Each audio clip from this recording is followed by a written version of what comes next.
দর্শক, বেড়েছে ডেঙ্গুর প্রকোপ, হাসপাতালে দেখা দিয়েছে বাড়তি রোগীর চাপ। এ নিয়ে আরও জানাতে বরিশাল থেকে যুক্ত হচ্ছেন আমাদের সহকর্মী সৈয়দ মেহেদী হাসান এবং ময়মনসিংহ থেকে যুক্ত হচ্ছেন সাদিকুর রহমান। আমরা শুরুতেই বরিশালে যাব মেহেদীর কাছে। মেহেদী, যেমনটি আসলে বলছিলাম যে ডেঙ্গুর প্রকোপ বেড়েই চলেছে, আপনার কাছে জানতে চাই এই ডেঙ্গু নির্মূলে কর্তৃপক্ষের পক্ষ থেকে কোনো পদক্ষেপ নেওয়া হয়েছে কিনা?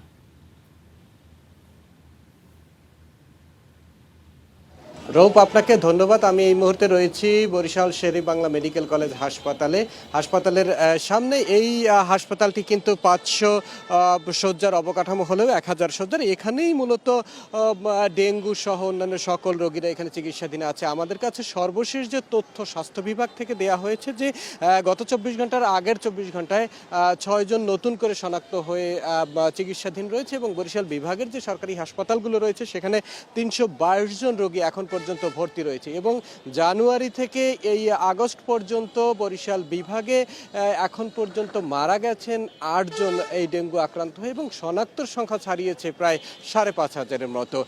আমরা যদি বলি যে ডেঙ্গু প্রতিরোধে কি কি কার্যক্রম নিচ্ছে স্থানীয় প্রশাসনগুলো, এর মধ্যে বরিশাল সিটি কর্পোরেশন 1 মাসব্যাপী কিন্তু মশক নিধন এবং পরিচ্ছন্নতা অভিযান চালাচ্ছে। এছাড়া পৌরসভাগুলো বলছে যে তারা মশক নিধনে কাজ করছে। তবে স্থানীয়রা যে অভিযোগ করছে এবং আমরা বিভিন্ন স্থানে ঘুরে যে চিত্র দেখেছি যে সেটি আসলে বলার থেকে বাস্তবতার চিত্র একেবারেই ভিন্ন। বরিশাল সিটি কর্পোরেশনে বিগত 3 বছরের ব্যবধানে কিন্তু 1 কোটি টাকা বাজেট বাড়িয়েছে শুধুমাত্র মশক নিধনের জন্য, কিন্তু এখানকার বাসিন্দারা এবং এখানকার যে আশেপাশের এলাকা আমরা দেখি সেখানে কিন্তু মশক প্রচণ্ড পরিমাণের রয়েছে এবং এই হাসপাতালে আমরা কিছুক্ষণ আগে এসেছি ডেঙ্গু ওয়ার্ডে, দেখেছি যে বিভিন্ন জেলা থেকে যে রোগীরা আসছেন। এবছর যেহেতু অন্যান্য বছরের তুলনায় ঝালকাঠি এবং পিরোজপুরে সংক্রমণের সংখ্যা বেশি, এখানকার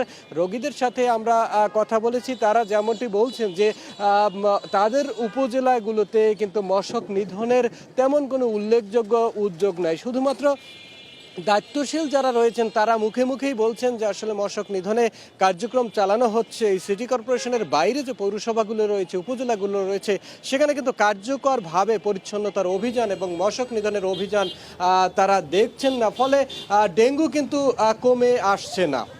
বরিশালের চিত্রটা এমনটাই। মেহেদী, আপনাকে অসংখ্য ধন্যবাদ আমাদের সঙ্গে যুক্ত হওয়ার জন্য। দর্শক, এবার একটু আমরা ময়মনসিংহে যেতে চাই, সেখান থেকে আমাদের সঙ্গে যুক্ত আছেন সহকর্মী সাদিকুর রহমান। সাদিক, আপনি ময়মনসিংহ মেডিকেল কলেজ হাসপাতালের সামনে অবস্থান করছেন। আপনার কাছে একটু জানতে চাই এই ডেঙ্গুর প্রকোপের সবশেষ কি তথ্য আছে আপনার কাছে? গত 24 ঘন্টায় কতজন ডেঙ্গুতে আক্রান্ত হয়েছে?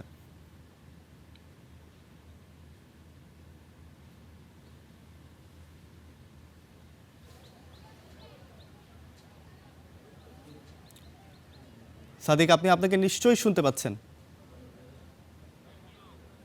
ডেঙ্গুর পরিস্থিতি ময়মনসিংহে খুব খারাপ অবস্থায় বলা যায়, কারণ হচ্ছে এখানে এই পর্যন্ত 6 জনের মৃত্যু হয়েছে ময়মনসিংহ মেডিকেল কলেজ হাসপাতালে চিকিৎসাধীন অবস্থায়। এবং আমি যদি চিত্রটা বলি যে গত যে কয়েক মাস ধরে ডেঙ্গুর যে প্রকোপ সেই তুলনায় কিন্তু দেখা যায় যে 6 জন যে মৃত্যুবরণ করেছে, এর মধ্যে ফেব্রুয়ারিতে 1 জন, জুনে 3 জন এবং জুলাইয়ে 2 জন। কিন্তু ডেঙ্গু আক্রান্ত হওয়ার সংখ্যা কিন্তু গত 2 মাস যাবৎ বেশি, অর্থাৎ হচ্ছে আগস্ট এবং জুলাই, যেই মোট 1100 মানুষ কিন্তু চিকিৎসা নিয়েছেন ভর্তি হয়ে এবার ডেঙ্গু আক্রান্ত হয়ে। এর মধ্যে কিন্তু দেখা যায় সবচেয়ে বেশি হচ্ছে এই যে চলমান আগস্টের 22 তারিখ পর্যন্ত 614 জন ভর্তি হয়ে চিকিৎসা নিয়েছেন। এর মধ্যে কিন্তু গত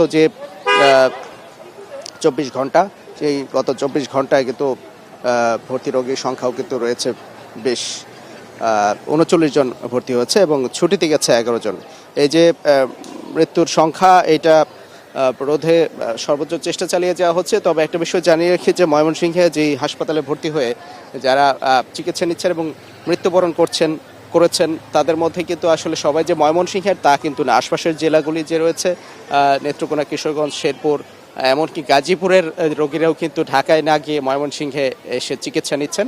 অর্থাৎ এখানে যে মৃতের যে সংখ্যাটা সেটা শুধুমাত্র জেলার নয়, এই মোট 6-7টি জেলার মিলিয়ে কিন্তু এখানে মৃতের সংখ্যা। সেই হিসাবে কিন্তু ময়মনসিংহ সিটির অবস্থা যদি বলি, এখানে কিন্তু ডেঙ্গু পরিস্থিতি এই সিটির অবস্থা কিন্তু ভালো এখানে, এবং আশপাশের যে উপজেলাগুলি সেগুলোতেও কিন্তু দেখা যায় ডেঙ্গু এতটা প্রকোপ নয়, কিন্তু বিভিন্ন জেলাগুলি থেকে কিন্তু আসছে, বিশেষ করে ঢাকা থেকেও কিন্তু যারা ডেঙ্গু আক্রান্ত হচ্ছে বিভিন্ন কর্মস্থলে গিয়ে তারা আক্রান্ত হয়ে কিন্তু যেহেতু দীর্ঘমেয়াদী চিকিৎসা নিতে হচ্ছে তাদের 10 থেকে 15 দিন হাসপাতালে ভর্তি হতে হচ্ছে, সেজন্য কিন্তু তারা নিজ এলাকায় এসে কিন্তু ভর্তি হচ্ছে ময়মনসিংহ মেডিকেল কলেজ হাসপাতালে।